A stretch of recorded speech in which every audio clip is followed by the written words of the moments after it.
Bienvenidos al debate de France 24, soy Santiago López González.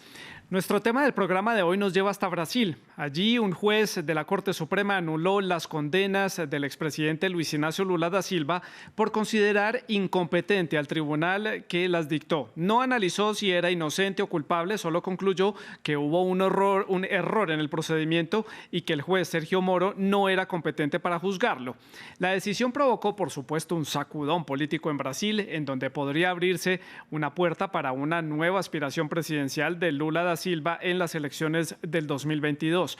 Pero ojo, porque esta es solamente una de las posibilidades. El proceso judicial ahora debe comenzar de nuevo en la justicia del Distrito Federal, aunque de momento Lula queda completamente libre, todos los cargos y sobre todo sin impedimentos, queda libre de todo para participar en política, pero falta que esa instancia federal avale la decisión de este juez.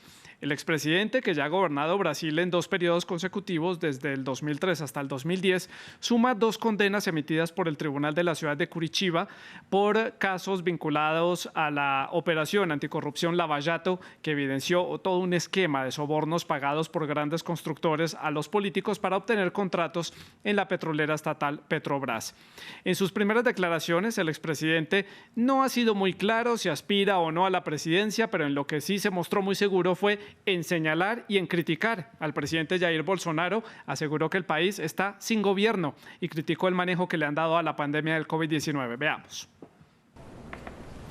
Lula reapareció en la política brasileña, luego de que el Tribunal Supremo anulara las condenas que tenía el expresidente por corrupción. Luis Inácio Lula da Silva dijo que fue una víctima de la injusticia. Sé que fui víctima de la mayor mentira legal en los 500 años de historia. Contada en 500 años de historia. A pesar de que la decisión de la Corte le permite ser candidato, Lula dice que no piensa postularse para las próximas elecciones presidenciales. Mi cabeza no tiene tiempo para pensar en la candidatura 2022. Pero el exmandatario tampoco negó la posibilidad de un regreso. Al contrario, enfatizó que quiere volver a hablar con los brasileños para defender al país del mal que causa Jair Bolsonaro. Lula le dedicó varias de sus frases al presidente de extrema derecha y afiló sus críticas hacia la economía y el manejo de la pandemia. Hubo un presidente que inventó la cloroquina. Un presidente que dijo que los que le tienen miedo al COVID-19 son... que el COVID era solo una pequeña gripe, que el COVID era algo para cobardes, que él era un exdeportista y que no le afectaría. Ese no es el papel de un presidente de la República en un país civilizado. Lula habló desde la sede del Sindicato de Trabajadores del Metal en las afueras de Sao Paulo. Fue justo allí donde comenzó su campaña presidencial en 2012, antes de ser presidente durante 7 años. Y ahora, sin condenas por corrupción en su contra, podría volver a la arena política. Para analizar este tema hemos invitado a José Eduardo Cardoso. Él es exministro de Justicia, exabogado de la expresidenta Dilma Rousseff y también es asesor legal del equipo de defensa del expresidente Lula. Él se encuentra en la ciudad de Brasilia y desde la ciudad de Fortaleza, en el nordeste del país, Heitor Freire. Él es diputado oficialista por el Partido Social Liberal. Les recuerdo que ustedes también hacen parte de esta conversación. Pueden dejar sus preguntas y también sus comentarios en las redes sociales. Se las recuerdo. Estamos en Facebook y también nos encuentran en Instagram y en Twitter como @France24_ES y @Santilogo. La etiqueta es numeral el debate F24. Pues ya tenemos el tema, el contexto de los invitados. Comenzamos el debate. Boa noite, señor Cardoso. Seja bem-vindo ao programa. Y quiero comenzar por preguntarle qué significado tiene para la política brasileña esta decisión del juez de la Corte Suprema que fue dada a conocer esta semana. Buenas noches. Buenas noches, es un placer estar con ustedes, cumplimentar al parlamentario que está acá. Les pido perdón porque no hablo muy bien de español. Voy a hablar un poquito de portuñol. En verdad, yo creo que es una decisión histórica, porque a muchos años la defensa del señor presidente Lula dice que Moro no tenía competencia para decidir, no tenía competencia legal, no era el juez natural del proceso. Mas él decidió, él condenó sin pruebas. Y más, aún un otro proceso en que demostrase en que se demuestra, perdón, que él es sospecho para decidir. Esto aún va a ser decidido por la Corte Suprema de Brasil. Por eso entonces hoy se hace un resgate histórico, un resgate de la democracia, un resgate del Estado de Derecho en Brasil. Se resgata la justicia, porque un hombre fue afastado de disputar a la presidencia de la República por la decisión de un juez arbitrario que después se coloca, que se afirma, que se cambia ministro de Justicia de Jair Bolsonaro. Por esto te digo, es un resgate histórico, un resgate por la democracia, por el Estado de Derecho y por la libertad de las personas que tienen el derecho de ter sus posiciones político-ideológicas y no serem metidas al cárcel por esto. Un rescate de la democracia brasileña, así lo dice José Eduardo Cardoso desde Brasilia, desde la ciudad de Fortaleza, ya lo decía yo, en el nordeste. Heitor Freire, su opinión sobre lo que significa este remesón político, este sacudón político para este país suramericano con este anuncio dado a conocer esta semana. Buenas noches, es un inmenso placer hablar con todos ustedes. Buenas noches, Mr. Cardoso. Lo que pienso de esta cuestión, imaginen un juez de fútbol que anota un penalti solamente en la segunda mitad del tiempo, pero el penalti fue en el primer tiempo. Esto no es lícito ni es moralmente aceptable. Recordando que el juez Sérgio Moro, sus decisiones fueron también validadas por tribunales superiores, hasta la Suprema Corte también. Entonces, la verdad que yo me siento con vergüenza de ser brasileño con una decisión de esta. Lava Jato fue una de las mayores operaciones contra corrupción, no solamente de la historia de Brasil, mas en todo el mundo. Grandes y poderosos políticos y emprendedores, empresarios fueron presos. Y también tiene una cuestión que la Corte Suprema ela no validó, no analizó el mérito del proceso, solamente la cuestión de la jurisdicción, de la competencia. Por tanto, puede ser una alegría, algo en un corto plazo de tiempo. Señor Cardoso, tomando en cuenta lo que explica el señor Freire, este fallo y este anuncio hecho en Brasil esta semana puede revertirse, porque como dice el señor Freire, no estudiaron la conclusión de este caso, sino que estudiaron fue el procedimiento. ¿Puede haber entonces una reversa en ese caso? Mira, en todos los estados de derecho la justicia tiene instancias. La primera, la segunda, la Corte Suprema. En Colombia es así también. Los estados de derecho son así. Y las Cortes Superiores pueden rever las decisiones de las otras instancias. Hoy, hasta mismo de fútbol, tenemos el VAR, que puede rever la decisión que el juez equivocadamente ha colocado en la cancha. Así es la Suprema Corte de Brasil. Si el juez no va bien, si la segunda instancia no va bien, la última instancia dice no. Usted no era competente para hacer lo que quisiera. Usted no tenía competencia para condenar a alguien sin pruebas. Usted es sospecho. Fue lo que la Suprema Corte ha hecho con Lula. O sea, se resgata la verdad. Y yo no tengo vergüenza de ser brasileño. Cuando se está en una democracia, no se puede tener vergüenza de su país. Yo tengo vergüenza cuando se prega la situación de negar la ciencia. Esto yo tengo vergüenza. Yo tengo vergüenza cuando la virtud de combatir la corrupción, y es una virtud, es hecha con la negación del Estado de Derecho, la negación de la ley. De eso tengo vergüenza. Mas de la democracia yo no tengo vergüenza. Sí. Yo tengo vergüenza cuando hoy el Brasil tiene 2.000 muertes por día con un presidente que no hace nada y que no ha traído vacunas para Brasil. Esto es la verdad. Por tanto, cada uno de nosotros tiene razones para invertir sus vergüenzas. Yo no tengo vergüenza de la democracia, ni del Estado de Derecho. Yo tengo la vergüenza de que tenemos hoy más de 2.000 brasileños muriendo de COVID sin que el gobierno se faça absolutamente nada, sin que el presidente tome una posición razonable en este momento. Señor Freire, ¿qué posibilidades tiene, dado el panorama de la justicia allá en Brasil, que este fallo sea ratificado o descartado por un tribunal federal como debe ser, que es la instancia que falta para que toda esta película llegue a una conclusión? Es el último escenario, que un tribunal federal decida. ¿Cuál cree usted que es el escenario allí?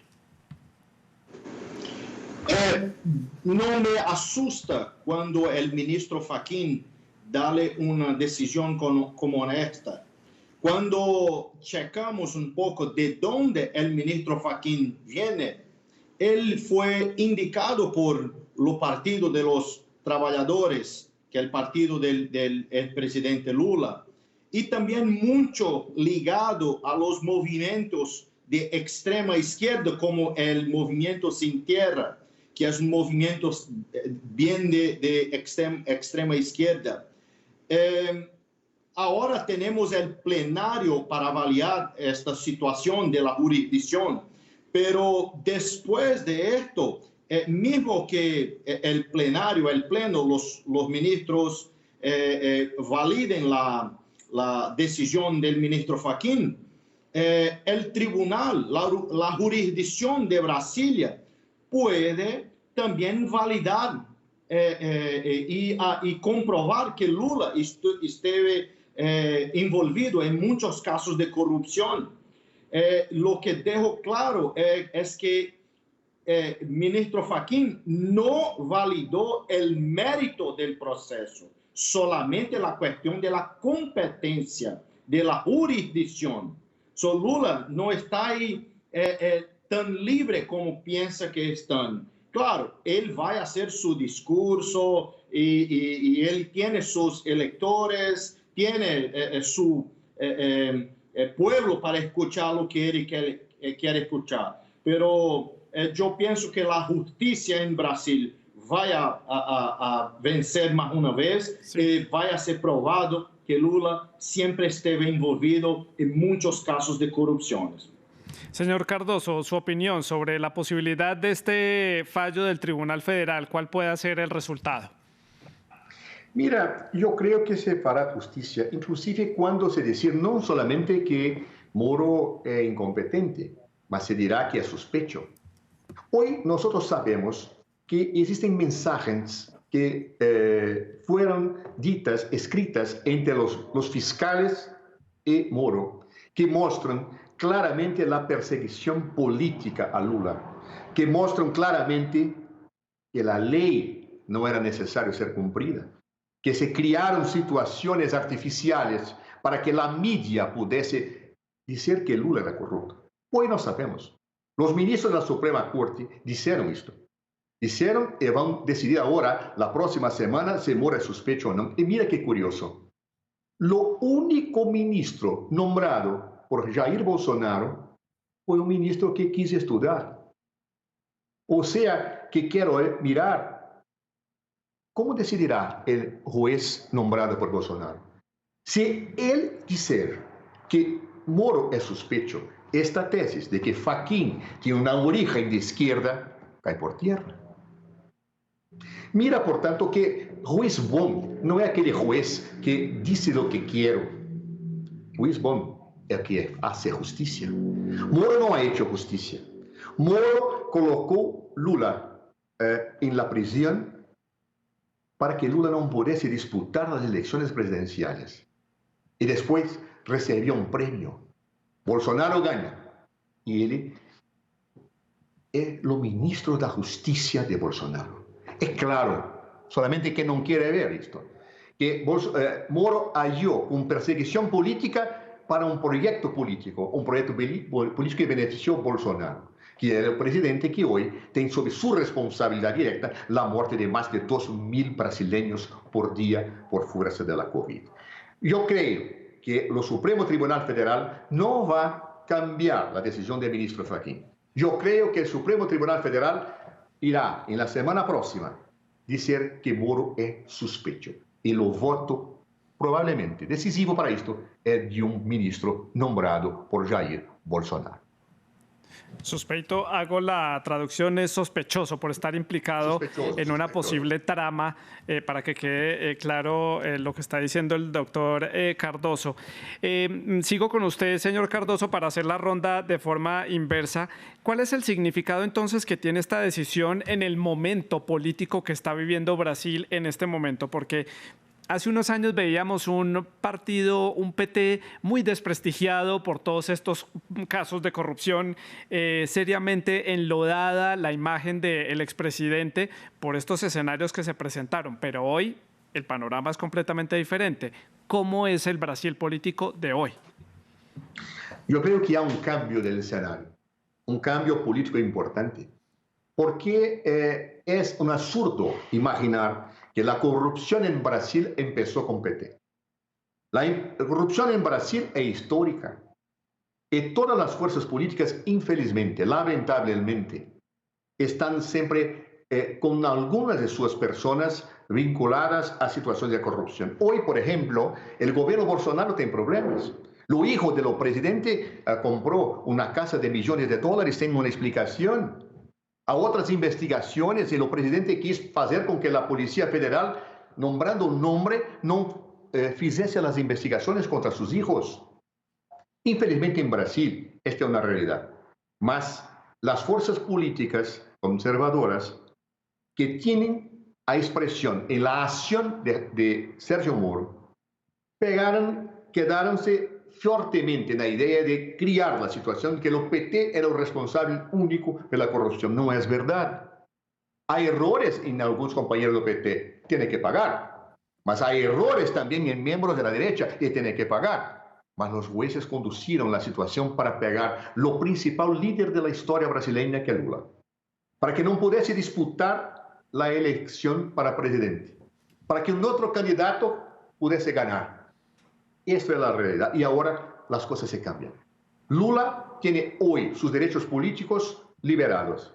Puede ser candidato si quiera, mas mismo que no quiera, tendrá un peso decisivo en el proceso electoral brasileño. Un peso decisivo. Por eso las cosas en Brasil se cambian y ahora la historia dirá o qué ocurrirá en nuestro país. Señor Freire, su opinión al respecto sobre el escenario político de hoy en día en Brasil.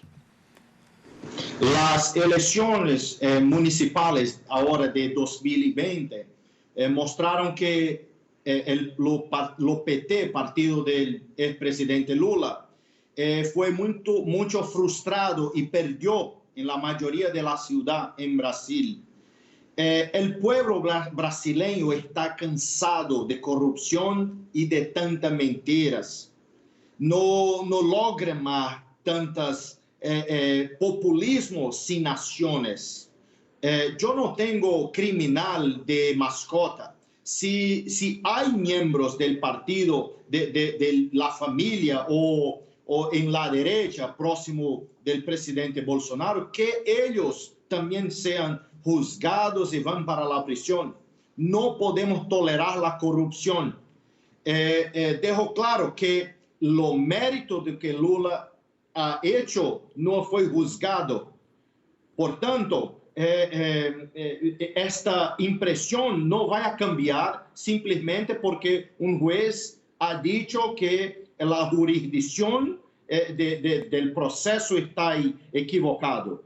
El próximo año tenemos, sí, elecciones presidenciales y todo hecho ha sido hecho por una cuestión de conveniencia política, simplemente porque no existen lideranzas en Brasil y ellos quisieran rescatar un gobierno de izquierda o un líder de izquierda. Pero yo pienso que no va a cambiar tanto, es algo que la izquierda está conmemorando, pero por un corto plazo.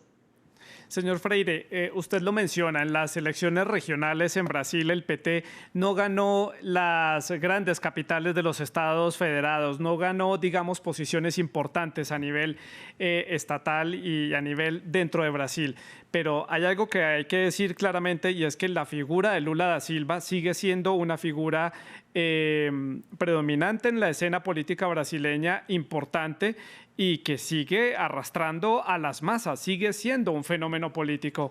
Una cosa muy distinta son estas elecciones regionales y otra cosa puede ser Lula da Silva como un posible candidato a la presidencia.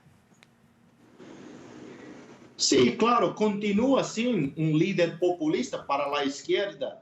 Él tiene sí, su 20, 30% tal vez de la población que sigue a Lula y la izquierda, pero yo no pienso que vaya a cambiar el sentimiento del pueblo brasileño que no está logrando más tanta corrupción y quiere un país que se desenvuelva. Tenemos ahora una grave crisis económica por falta de vacunas y tenemos que focar en cosas que van a resolver nuestro problema de salud y también el problema económico, que uno está ligado al otro. Esta decisión fue una conveniencia política, simplesmente para resgatar y traer tal vez un nuevo facto para la izquierda, pero como ha dicho, no acredito que será algo decisivo para las elecciones en el próximo año. Señor Cardoso, después de darse a conocer esta decisión de la Corte Suprema, la primera noticia y lo que todos los medios salimos a publicar era que existía esa posibilidad de que Lula da Silva se presente a las elecciones del 2022. No puede cantar victoria porque el proceso puede volver a empezar, puede volver a ir otra vez al juzgado. Instituciones como la Procuraduría pueden empezar a hacer sus procedimientos para reabrir el caso, pero en otra instancia. ¿Ve usted a Lula da Silva como candidato para el 2022? Yo creo que esto va a depender de su voluntad. Si quiere, será. Si no quiere, no será. Tiene una grande representatividad social. Líder indiscutible de los brasileños. Muchos no le gustan, y es justo, es democrático. Pero es un líder, yo creo que el líder popular más importante de la historia de Brasil, cuya única manera que se encontró para que no pudiese ganar las elecciones fue meterlo al cárcel. Es esto que ocurrió. Moro no es solamente incompetente, perdón, es sospechoso, como dice usted en buen español. Es sospechoso. Las tramas de Moro, que después es el ministro de Justicia de Bolsonaro, son muy claras. Sus conversas con aquellos que eran los fiscales hoy son conocidas. No se puede decir que no. Cuando le dice, Lula es lo principal que tenemos que pegar. Cuando dice a los fiscales o que debían hacer para condenarlo. Cuando creó situaciones mediáticas para construir la idea de que el gobierno de PT de Dilma Rousseff era corrupto cuando no era. Todo esto está claro a todos los brasileños. No se puede más decir que no se conoce. Esto estará cada vez más claro a todos los brasileños. Y este líder, que es el principal líder trabajador de la historia de Brasil, seguramente tendrá un peso decisivo en las próximas elecciones. ¿Se ganará o no ganará? No sé. Si lo judiciario va a cambiar o no va a cambiar, no sé. Hoy no sé si estaré vivo mañana. Porque del jeito que las cosas están en Brasil, las personas están a morir. Y el presidente dice, no es necesario hacer nada, no es necesario vacunas, no es necesario... Bueno, yo no sé lo que será mañana. Solamente sé que la historia en Brasil empezó a ser resgatada, que la verdad ahora está metida a la luz del sol. Y verdaderamente, no sé la influencia de la verdad en la política, sí, mas sé que la historia ahora comienza efectivamente a ser escrita con letras correctas. El expresidente Lula da Silva ha dicho que no sabe si va a ser candidato, no ha sido muy claro, ha dicho que es decisión del partido y que lo decidirán el año entrante, tal vez siendo un poco pensando en este escenario que puede abrirse otra vez este caso a nivel judicial y puede llevarlo otra vez ante las Cortes y volver a empezar de nuevo y eso le impida presentarse como candidato. Ya veremos qué pueda suceder el año entrante. Lo que sí es claro es que el panorama para la ultraderecha brasileña es difícil porque, como ustedes lo han mencionado, la crisis económica es importante en Brasil. La pandemia ha afectado muchísimo a este país suramericano. ¿Cómo cae esta gota en esa copa, en ese vaso de problemas que tiene la ultraderecha que está gobernando Brasil, señor Cardoso, al darse a conocer este anuncio y la libertad de Lula? Mira, nós hoy vivimos lo peor momento de la pandemia. Es increíble, porque teníamos condiciones de no vivir hoy esa situación. Mas el gobierno no ha hecho nada. El gobierno ha hecho una negación de la ciencia. El presidente no empezó a hacer las cosas que eran necesarias para que no llegásemos hoy al estado en que estamos. El presidente decía que era una gripe, una pequeña gripe. El presidente decía que no era necesario hacer nada porque solamente morirían 800 brasileños en toda pandemia. Hoy nos tenemos 2000 muertes por día. Esta es una crisis inigualable. Una crisis que es directamente impulsionada por un gobierno incompetente, por un gobierno que nega la ciencia. Esto no sé cómo será. Es imposible decir. ¿Lula podrá ser presidente? No sé. ¿Lula será candidato? No sé. La vida está incierta en Brasil. Por esto, nosotros tenemos que luchar para que todos los demócratas de Brasil, todas las personas que defienden el Estado de Derecho estén juntas, independientemente de los nombres de la persona que va a enfrentar a Jair Bolsonaro. No podemos más tener el autoritarismo. No podemos más tener alguien en Brasil que nega la ciencia. No tenemos que tener alguien que tiene respeto a la ley y a la salud de todo el pueblo brasileño. Señor Freire, su opinión sobre cómo toma la ultraderecha en Brasil, el partido oficialista, el gobierno, esta noticia. Es verdad que tal vez Bolsonaro tenga dejado pasar una gran oportunidad para la derecha y para el pueblo brasileño.